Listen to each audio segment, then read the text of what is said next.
Olá pessoal, tudo bem? Estamos aqui para mais uma videoaula de história e hoje nós vamos discutir o contato dos portugueses na China, a chegada na China.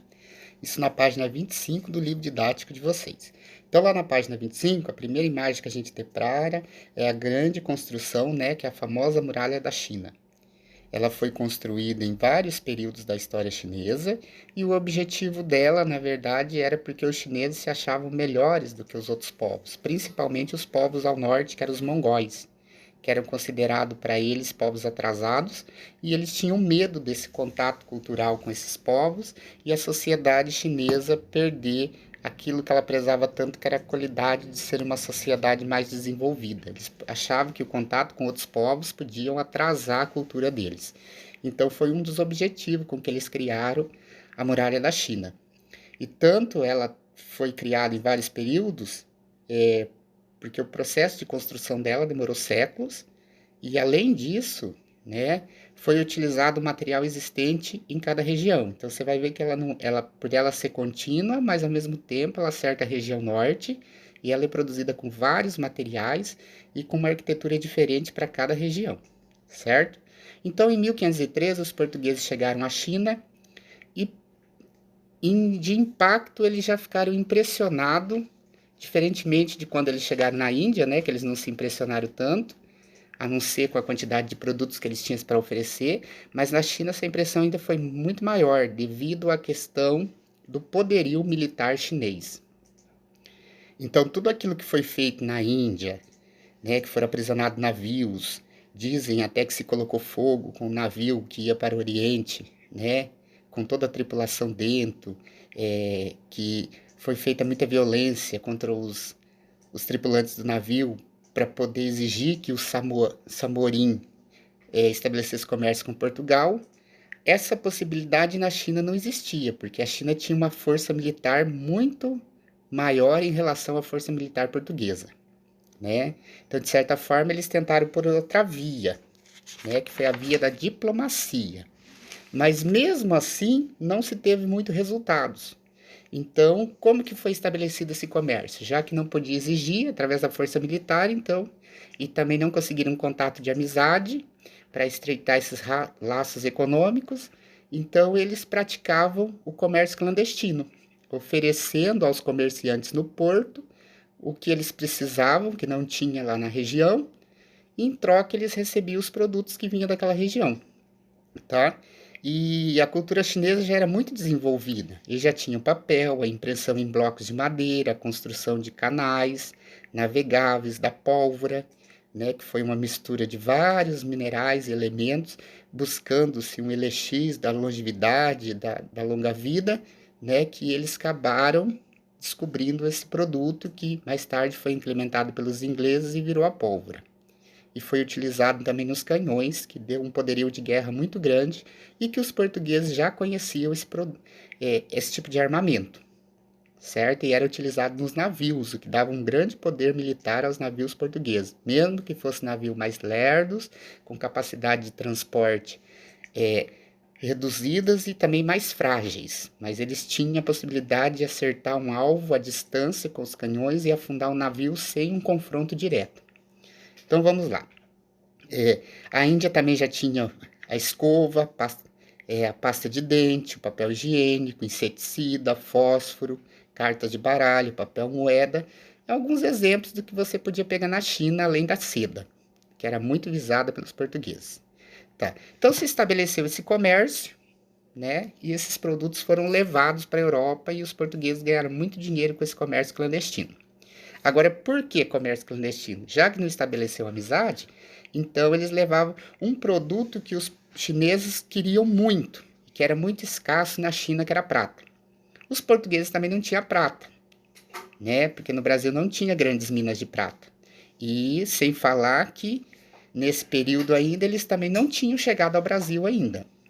Então já haviam chegado ao Brasil, mas no entanto ainda não exploravam, não tinham encontrado os recursos minerais do Brasil, que só foram encontrar séculos depois.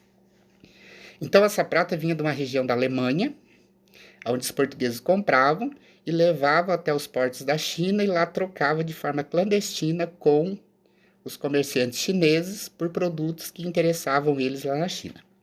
Você tem aí a casa do escritor francês Victor Hugo, situada em Paris, foi transformada em um museu. No local, há uma mostra da influência e do intenso comércio de produtos chineses na Europa. Então, você vê lá na França, né, a quantidade de produtos que vinham da China e que era revendido pelos portugueses na Europa.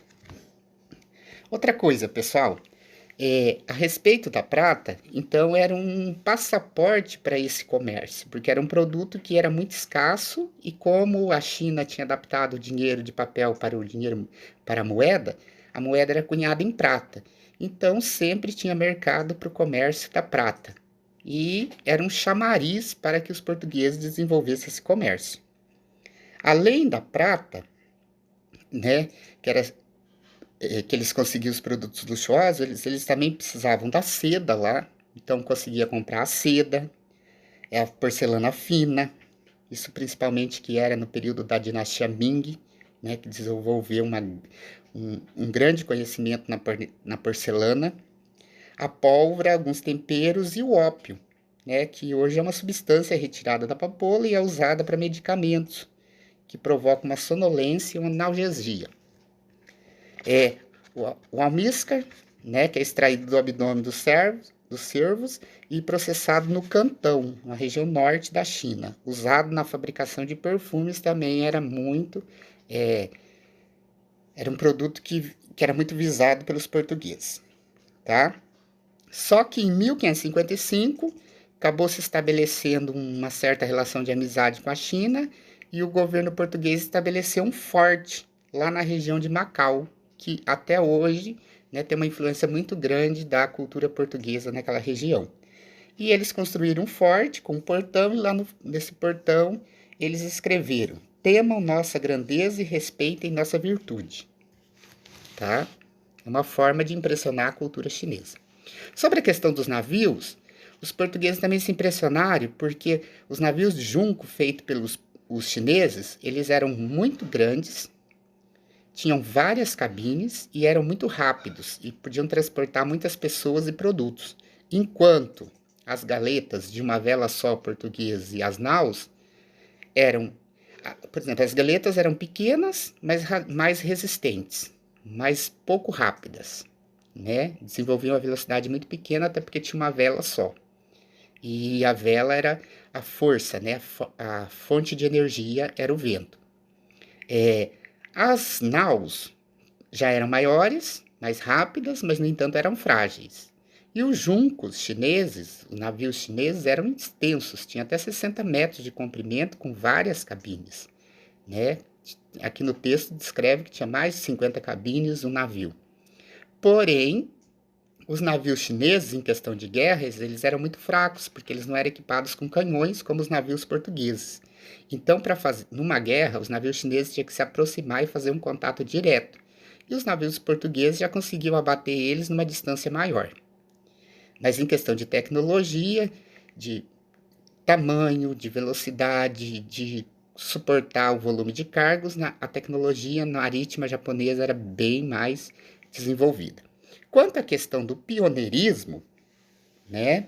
Se a gente comparar os dois tipos de embarcação, o pioneirismo português aconteceu no Ocidente, tá? Porque lá no Oriente já havia as grandes navegações, mas lá no Ocidente, na região da Europa, os portugueses foram os primeiros, por isso que a gente chama eles de pioneiro, né? Pela posição que eles estavam próximo ao mar, por Portugal já ter sido domínio romano e ter um entreposto de pesca naquela região, onde se produzia peixe, alimento para se distribuir para Roma. Então já tinha uma tradição marítima muito grande. A própria escola de Sagres, na região do Porto, que propiciava vários conhecedores da área, como matemáticos, geógrafos, né, que trabalhavam com mapas. Então tudo isso fez desenvolver uma certa tecnologia para aquele momento e a possibilidade de navegação, como a gente também já viu a questão da formação do Estado português muito recente, ainda no século XI, o que permitiu que o governo destinasse condições, dinheiro para financiar essas grandes viagens. Pessoal, a princípio é isso. Até a próxima aula que a gente vai discutir o Japão.